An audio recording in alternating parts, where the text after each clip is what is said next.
আমি কোরআনের scientific error ধরতে গিয়ে কোরআনের সৌন্দর্যে মুগ্ধ হয়েছি। ব্যক্তিগত জীবনের বেদনাদায়ক অভিজ্ঞতা মন থেকে তুলে দেয় আল্লাহর প্রতি বিশ্বাস। ডুবে যান নাস্তিকতার ঘোর অন্ধকারে। মুসলিম পরিবারের সন্তান হয়েও স্রষ্টার অস্তিত্ব অস্বীকার করে ইসলাম ধর্মের বিরুদ্ধেও লিখেছেন নানান মতবাদ। তবে হঠাৎই স্রষ্টার প্রেমে বুঁদ হয়ে তিনি ফিরে আসেন ইসলামের পথে। বলছি দেশের গুণী নির্মাতা ও অভিনেতা গাজী রাকায়েতের কথা। আমি জায়নামাজ ফেলে দিই। সম্প্রতি এক পডকাস্টে নিজের সেই গল্পই সবার সামনে তুলে ধরেছেন গাজী। একসময় নাস্তিক হয়ে যান তিনি। আইনস্টাইন হকিং পড়ে মহাবিশ্বের বৈজ্ঞানিক ব্যাখ্যায় ভাবনার কেন্দ্রবিন্দু তৈরি হয় তার। এরপর একদিন তার চিন্তায় আসে পবিত্র কোরআনের ভুল বের করতে হবে। আর এখান থেকেই শুরু নতুন জীবনের গল্প। এবং আমার সাথে একটা সৃষ্টিকর্তার একটা যুদ্ধের মতো হলো। কোরআনের ভুল প্রমাণের উদ্দেশ্যে শুরু করা যাত্রায় বদলে দেয় গাজীর জীবন। কোরআনের ভাষা,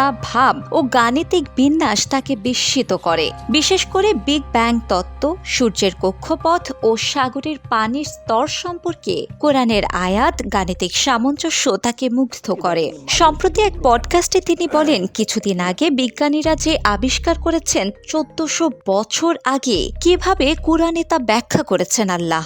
যেদিন থেকে এই একটি আমি স্বীকার করেছি, সেদিন থেকে আল্লাহ সুবহানাহু ওয়া তাআলা আমাকে সব দিয়ে দিয়েছেন, সব। গাজী রাকায়েত কোরআনকে ভুল প্রমাণ করতে গিয়ে বরং আত্মশুদ্ধি নিয়ে ফিরে এসেছেন ইসলামের পথে। সন্দেহ বদলে দিয়েছে তার জীবন। সকলের সৃষ্টি। বিনোদন ডেস্ক, দ্য নিউজ।